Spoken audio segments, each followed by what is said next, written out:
Namaste. Today I want to talk about a topic I hear a lot in spiritual forums, and it usually goes like this, something like this. It's always a variation of it. But the key theme is I've been meditating for X years or X months or X days. X can be a 1 month, 2 months, 6 months, 1 year. And the person says, I've been meditating for so long and I still feel miserable. I still feel angry or irritated. I don't feel peaceful. I don't feel like a Buddha. What should I do? What am I doing wrong? That's always it ends.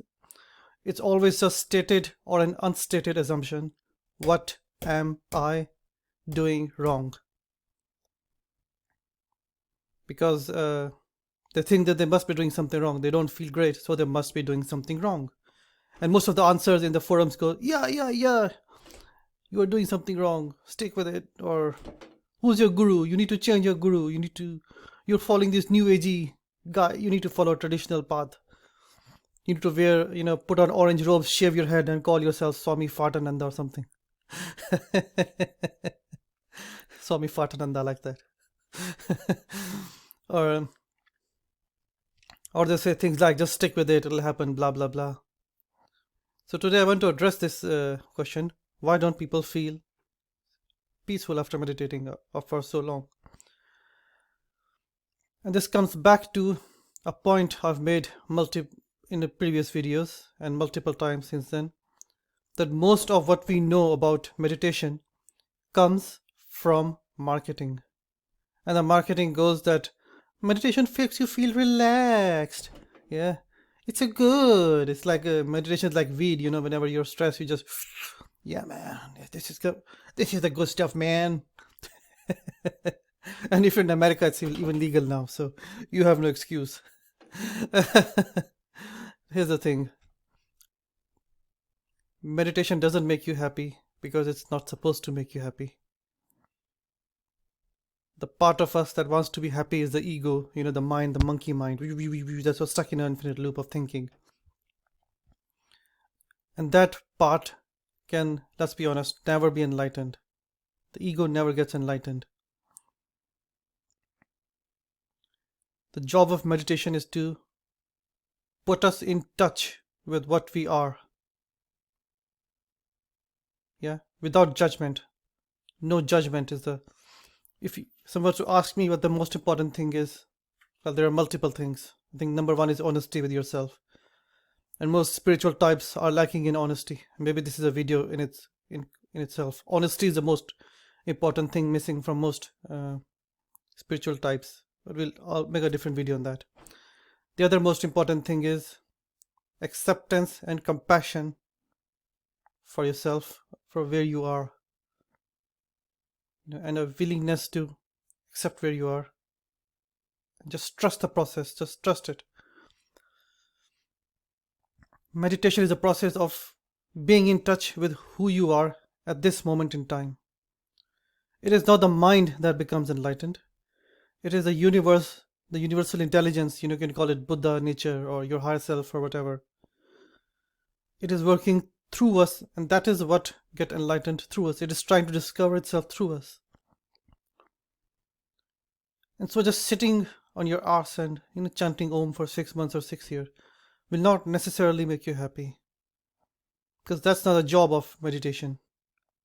It's to put you in touch with what you are in this moment. And I think I've said this before, but I'll make this point again. Once you start meditating, your life becomes more miserable. Instead of making you happy, meditation makes you more miserable, because all the things you've suppressed just comes up for attention. Your power of awareness increases, and everyone suffers. Everyone is miserable, and people are addicted to different things: drugs, alcohol, sex, social media, porn, food. And all these addictions are to escape the real addiction that people have, which is their thinking. Their thinking bullies them and slaps them around. I live with a bully. In my house there's a bully who slaps me every morning. That bully slaps me. I come home from our work, the bully slaps me. Sometimes the bully gets drunk and beats me around, even at work. in front of many people. And that bully is my own mind and your mind. Yeah. Our thinking is the biggest bully. We get bullied by our own thinking and we try to externalize it. It's like, it's not, I'm not miserable. My boss is an asshole. My wife doesn't love me. My husband is a crock. You know, my neighbor's an asshole. My parents didn't love me. They abused me. My children don't respect me, or my mother-in-law is evil. It's always trying to somebody else's fault. Your fault, not mine. Stay away. You, all you. Once you start meditating, you realize that, or there's an awareness that rises within you. Okay, it's not you. Let me repeat that. Maybe bing, warning, Achtung, warning, warning. Please pay attention. When you start meditating, there's something that rises in you that is not you, that is not thinking mind, that is a higher awareness. And this awareness starts to notice, our incorrect thinking patterns, and it focuses its laser beam on it. And that's why when you start meditating, we might actually feel more miserable. We are not actually feeling more miserable. It's just that previously we would hide our addiction through, getting drunk, or sitting on Facebook just swiping up and down, or just watching TV. But with meditation, this awareness rises and we cannot hide anymore. This laser like focus, this power of consciousness will not let us hide anymore. And so when you start meditating, you start to feel more angry, more irritated. What's happening is that you're starting to notice the crap that has always been there. And that's why this myth that meditation makes you happy is so dangerous, because most people feel the opposite way. They're supposed to feel happy. Oh, I'm going to meditate. I'm going to float in the air. I'm going to be lightened. I'm going to talk to angels and beings from other dimensions. La la la. Ah. But don't feel that way. They feel shit, because the shit that was there starts to come up, and it becomes more obvious that shit is there. It's like you've been living in a house with filth in it, and you've gotten used to the smell. And one day you go out for the park, and for the first time you smell all the beautiful roses and the flowers and the river, and the grass, and you're like, yeah. And then when you come home, you're like, yeah, what the hell is this crap?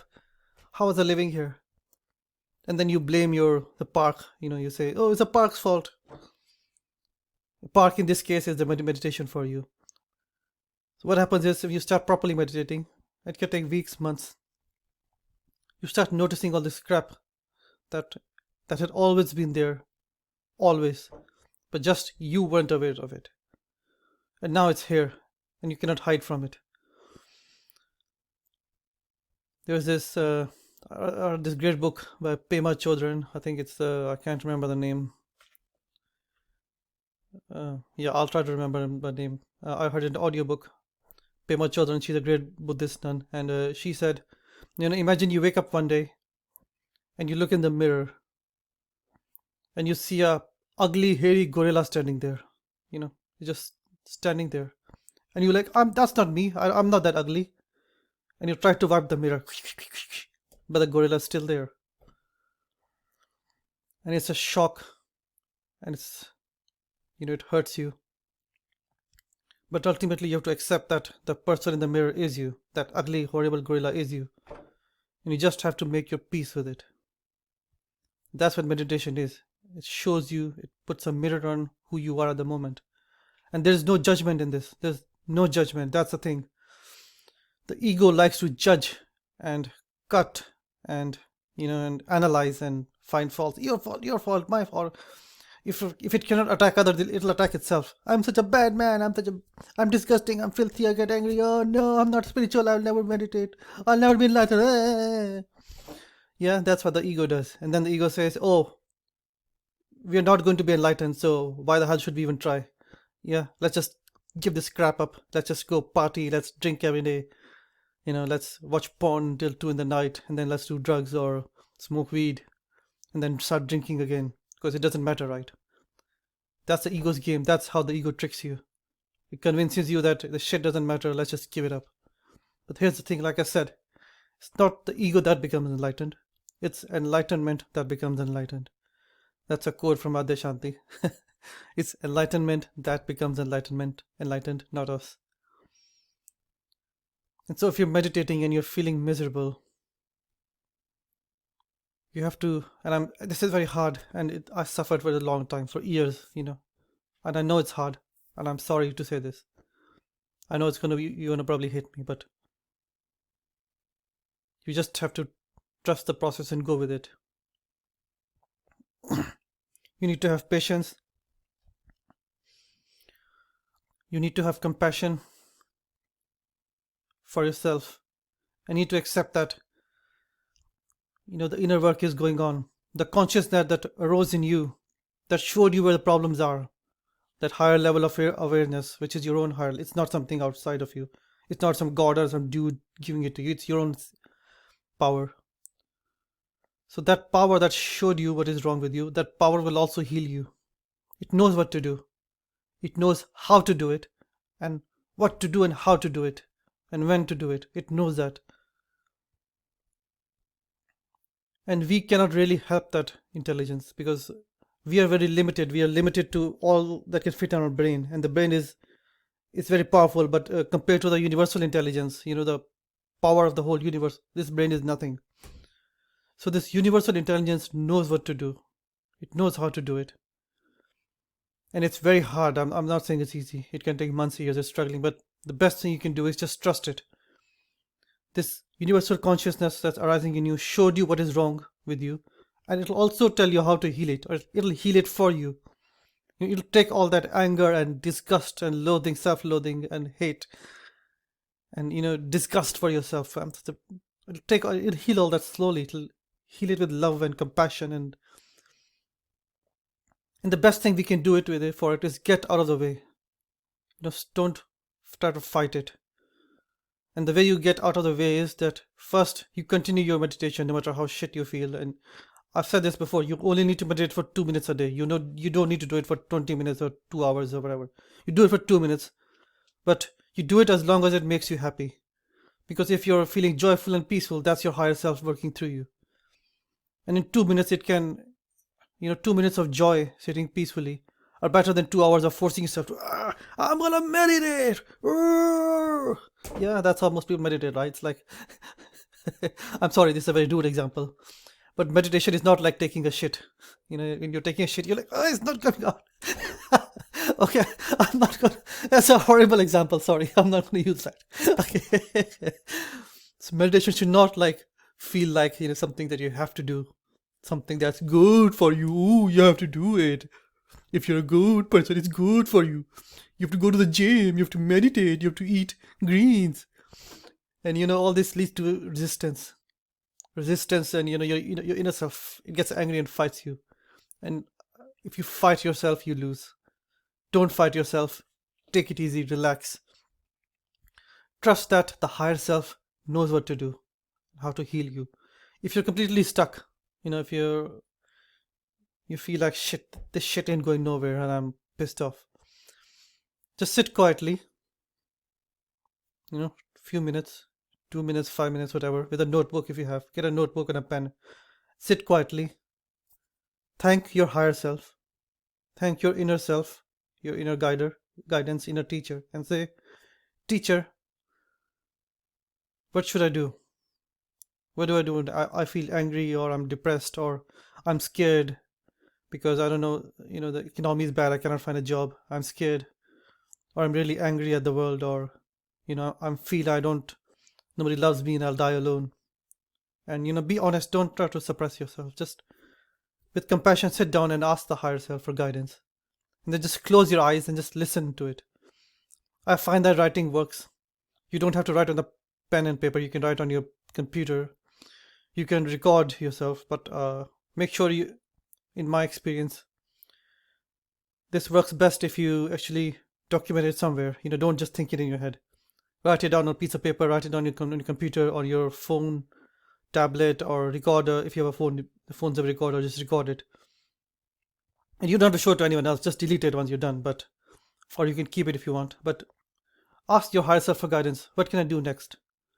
And I can tell you from experience, 90% of the time, 90% of the time, the answer will be have patience, just trust in it. And that's it. It's as simple as that. Just have patience, trust in the system. Don't try to fight the system, and the system will help you. But it cannot help you if you're constantly irritated and fighting it and, oh, what am I doing wrong? What am I doing wrong? What am I doing wrong? If you continue thinking like this, you're actually making it hard for the universal intelligence to work through you. The best thing you can do is just relax. And you don't have to relax by meditation. You can just watch a funny YouTube video, do something, watch a funny movie or something, watch a relaxing, go for a walk in park. You don't have to sit down and meditate. All you have to do is feel relaxed and calm as best as you can. Yeah. Don't watch the news or politics, because that's full of negativity crap and they'll just bring you down. Watch something funny on YouTube, like cat videos, or something that calms you down and relaxes you. And then let the guidance, the system work through you. Ask your higher self for guidance, and it'll tell you what to do, which 90% of the time is nothing. You need to do nothing. The Course in Miracles says this. It says that what surprises the ego or the mind is that how little our part is, how little we need to do to find true joy and peace. We think we need to do a lot, we need to struggle, we need to fight, but no, we don't. We just need to relax and let the universe heal us of all the pain that we have collected. And I'm telling this from experience, this shit works, man. Just take my word for it or try it yourself. Stop fighting it, relax, chill out. And if you're in America, you can smoke weed. Or go for a walk. I think going for a walk is maybe slightly better, because when you're in nature, you can easily contact, the higher level consciousness, because trees and the rivers and the lake, they're at a state of relaxed consciousness. They're closer to the divine consciousness. That's why we like walking in nature, because it puts us in contact with that consciousness we normally cannot. You go for a walk in the park, relax, and take it easy. Your higher self got this. Okay, thank you very much. Thank you for listening.